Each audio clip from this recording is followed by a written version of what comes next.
Let's commence this session, which is the launch of the book In Another Country by Mr. Rafiq Katwari.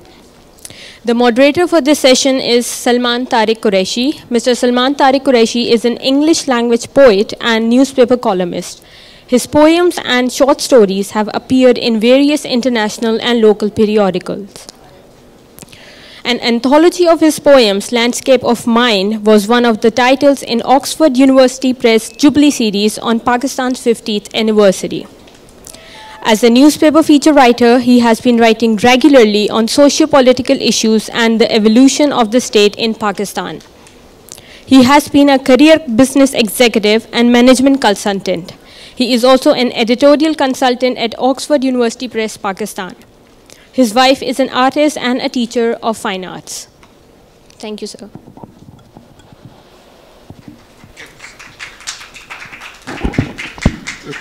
Okay. Assalamu alaikum ji. Thank you for the introduction. I'm here to launch this book. I'll hold up the book and then just talk about the author for a minute. It's called In Another Country. It's a book of poems by Rafiq Katwari, who is sitting here next to me, and whom we'll talk to in a minute, and then he will recite some of the poems in this book. Rafiq calls himself an Indian-American poet. Kashmiri American. That is where I was going to correct it, because I'm not quite sure which country Kashmir belongs to.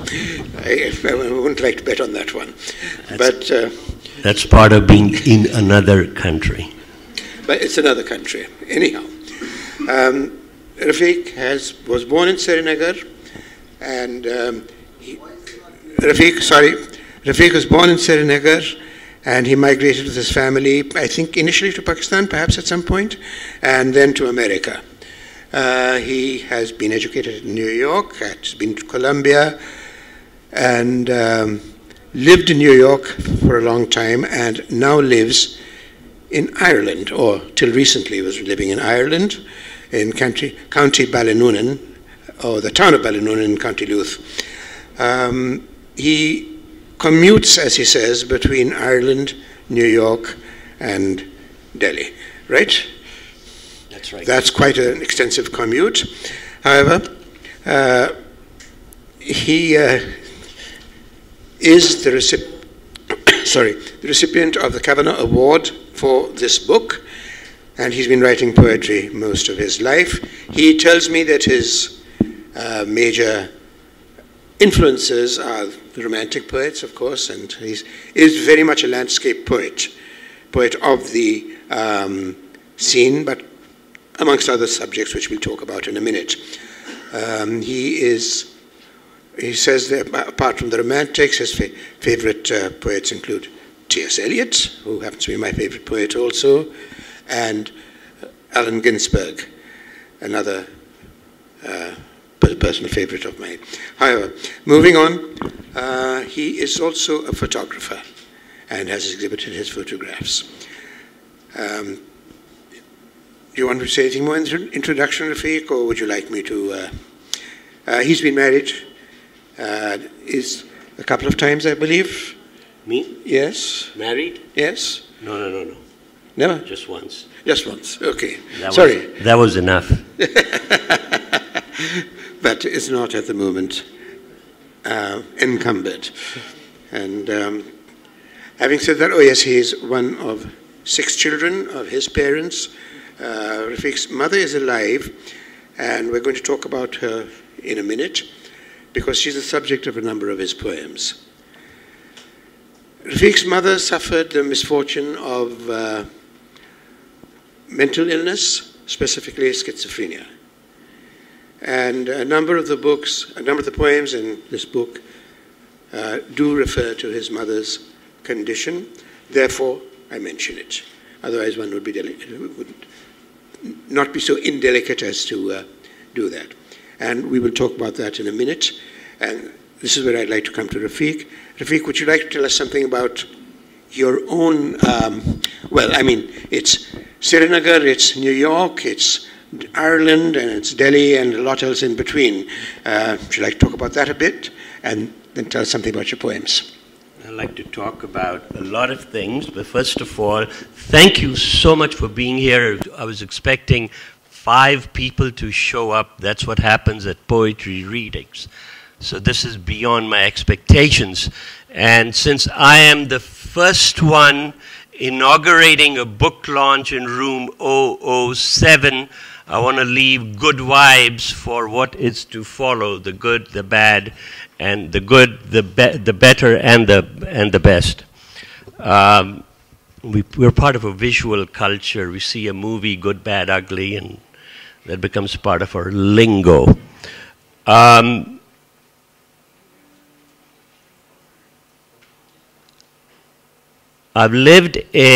was born in Srinagar, as Salman said, and I went to the United States when I was 22 years old, which wasn't too long ago.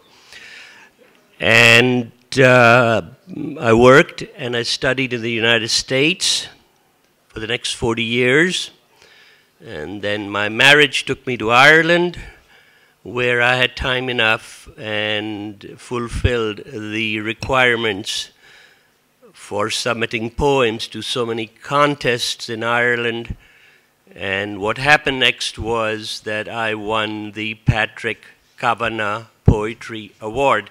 Let me just talk about the Patrick Kavanagh Poetry Award, usually not given to a non-Irish person, poet, but the adjudicator later on told me that the subject matter was compelling enough to overlook that, and this is part of the new Ireland, the new multicultural Ireland, and not a homogeneous Ireland.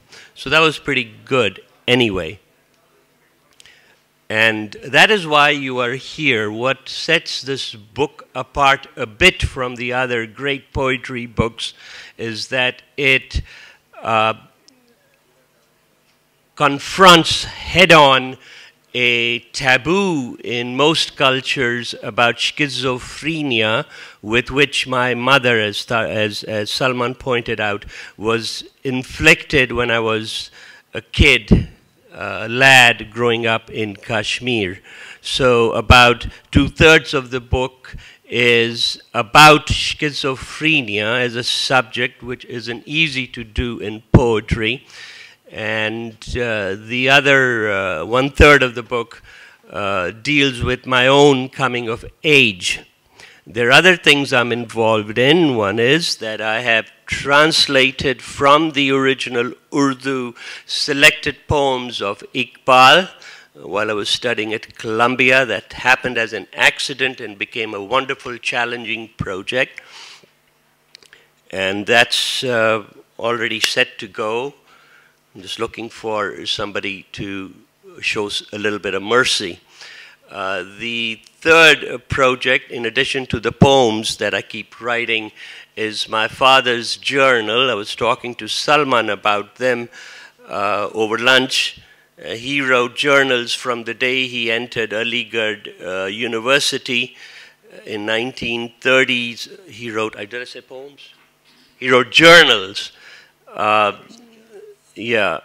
From 1934 to 1998 when he died. So that's a mountain of material, 365 multiplied by 60 something. So I am slowly publishing pages from those journals, one man's historical, one man's point of view of what happened when India divided herself. Some of these journal entries are very compelling. Sherry Rahman, who's a friend, said, do whatever is necessary to bring this out. So there are these 2 or 3 literary projects that I'm looking at, and I have to work fast because when you are in your mid-60s, time seems to go faster. Having said that, let me begin by what's on the agenda is 4 poems.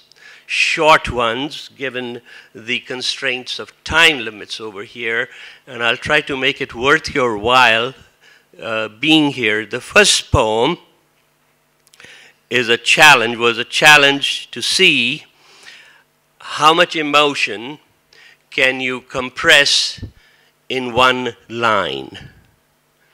The title of the poem, the title of the poem is Upon Receiving Father at JFK After His Long Flight from Kashmir. Let me give it to you again. Upon receiving Father at JFK after his long flight from Kashmir.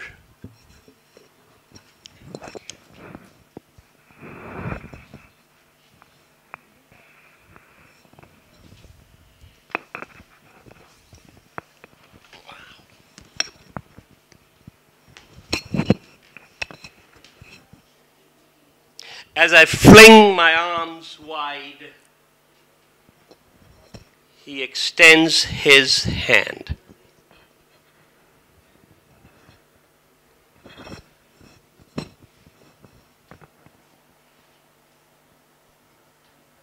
The title of my next poem was triggered, and I think triggered is the right word for it, by a caption in the local broadsheet we have in New York. Israeli patrols kill 90 dogs in Arab town. The New York Times, 14th April, 1995. Mother, I'm living in sin with an Egyptian Jew raised in Paris. We stroll in Central Park, Harmat Golua off the leash. Lucky he is not in Hebron, where gods kill dogs for sport. Apparently, the reason the Israeli patrols shot the dogs was because the barking of the dogs used to alert the Palestinian kids in the nearby village, so they could escape, hide, so that when they killed the dogs, that wasn't possible at all.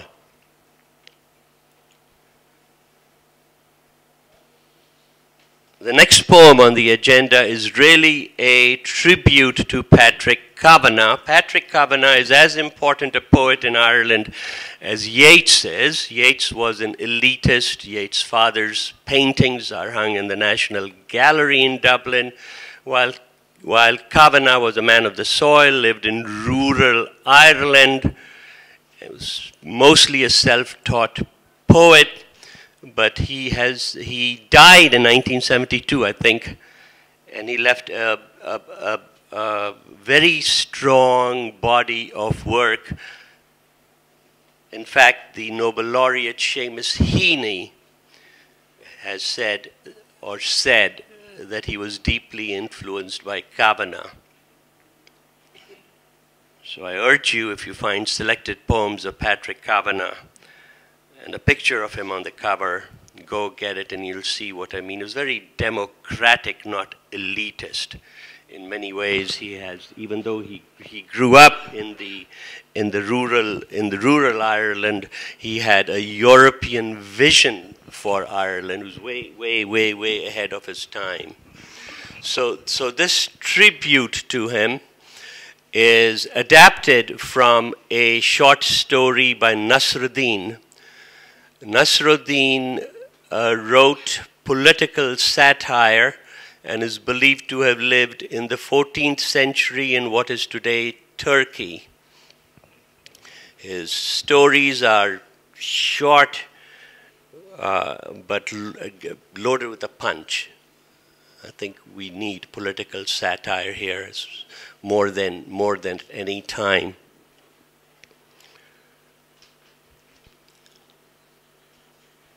Veracity. "May I borrow your donkey?" a neighbor asked Kavanagh, who said, "I'm so sorry I loaned out my donkey yesterday." At which point the donkey brayed in the barn, and the neighbor, believing the donkey made Kavanagh a liar, asked, "So what is that I hear?" To which Kavanagh said, "Friend, are you going to believe me or a donkey?"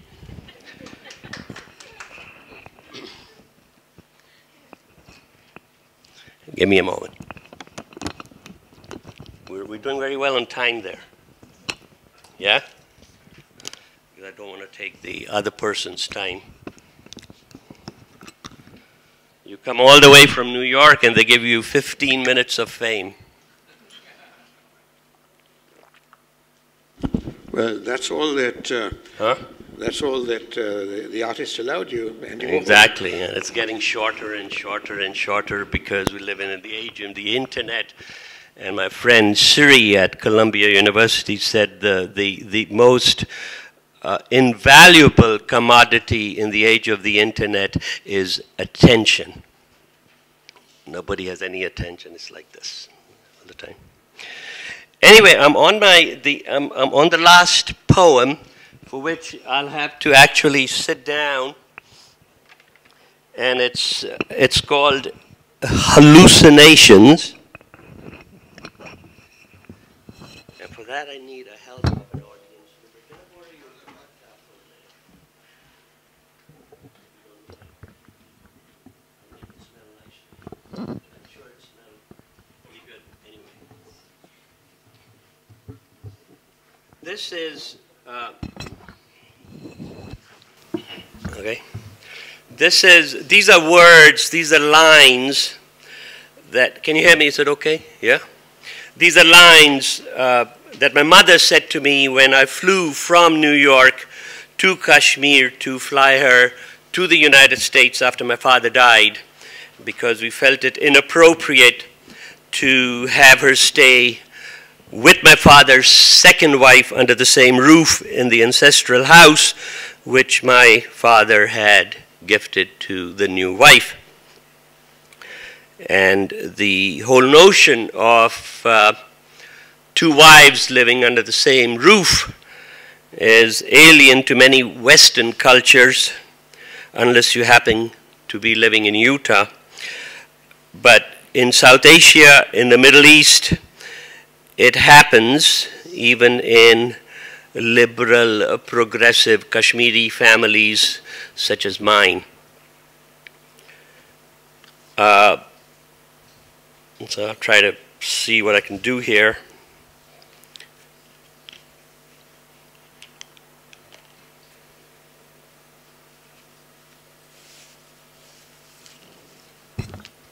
Not happening. Yeah, that's better. Trying to see if I can replicate the way she wears her thing like that. That'll do.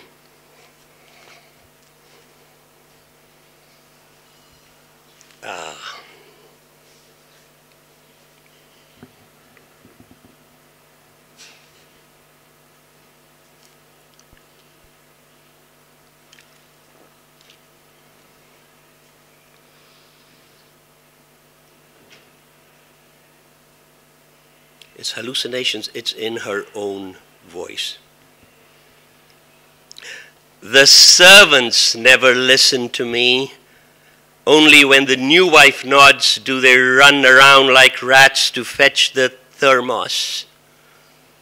There's poison in the spring water.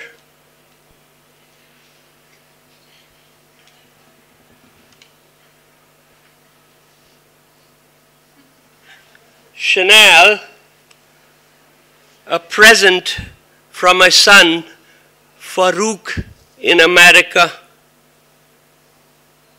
The wind carried my message after all.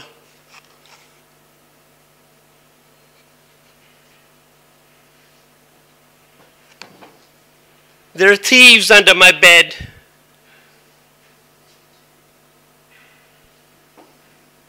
I want latches on the door and a new mirror. The last one shattered when the nail gave way. I hang my shawl on the wall, dried roses upside down. My room not swept for 6 days. No water to soak clothes. My daughter will clean when she visits.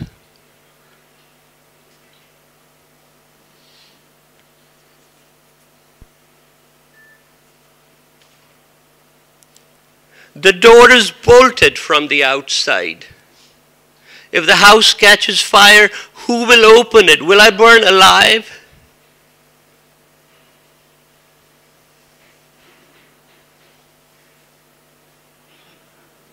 The servant's outhouse. It turns my stomach. The pain is broken.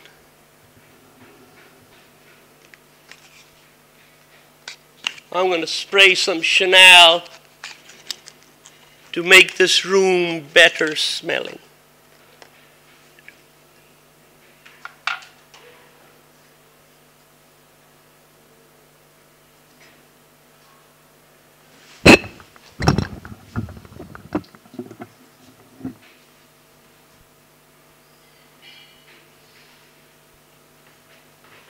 My grandson, from his grave, come to visit.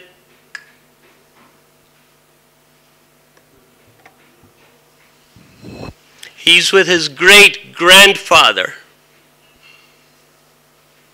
They both received transfusions. My husband says I don't need a doctor, but that doesn't keep the new wife from going to the general hospital.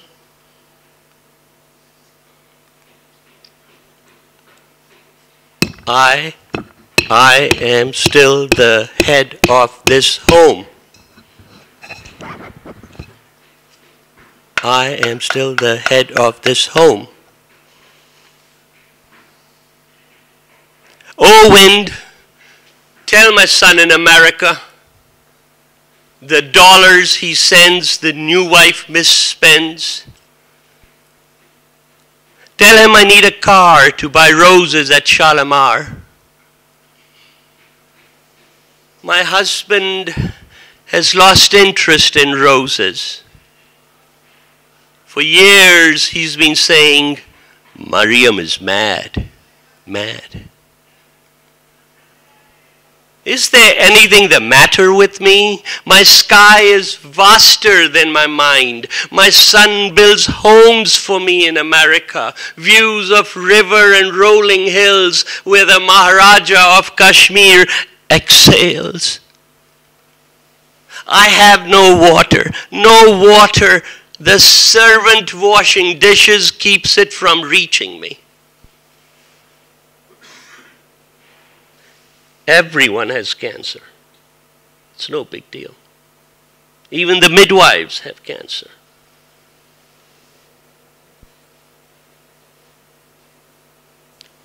Oh, wind, what is keeping my grandson so long?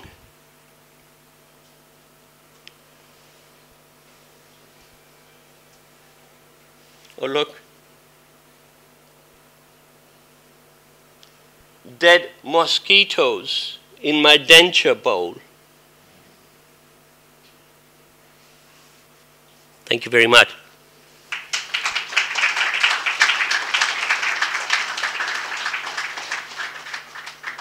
Now we still have time for some questions. Yes, that's disturbing. That was very disturbing. Sorry. That was very disturbing, and I'm not going to. Any questions from anybody? Please, let's, the poet is here, the book is here. Any questions from anyone? Back there.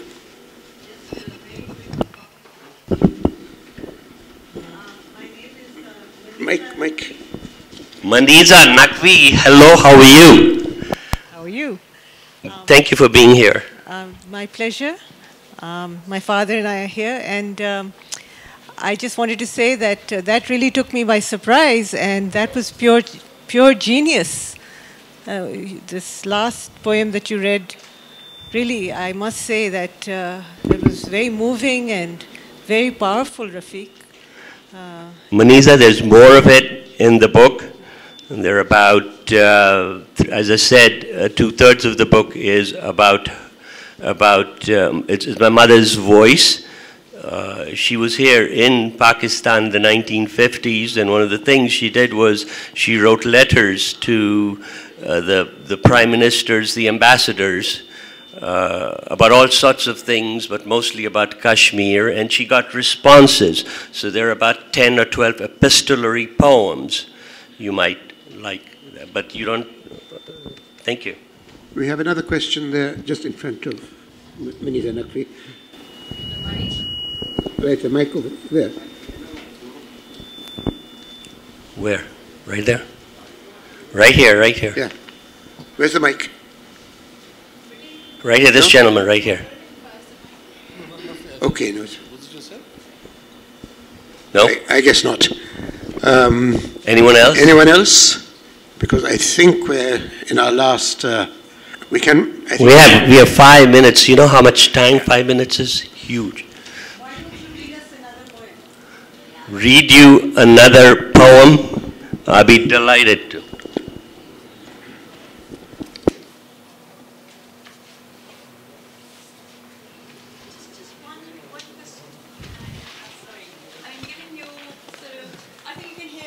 No, other people have to hear it too. All right.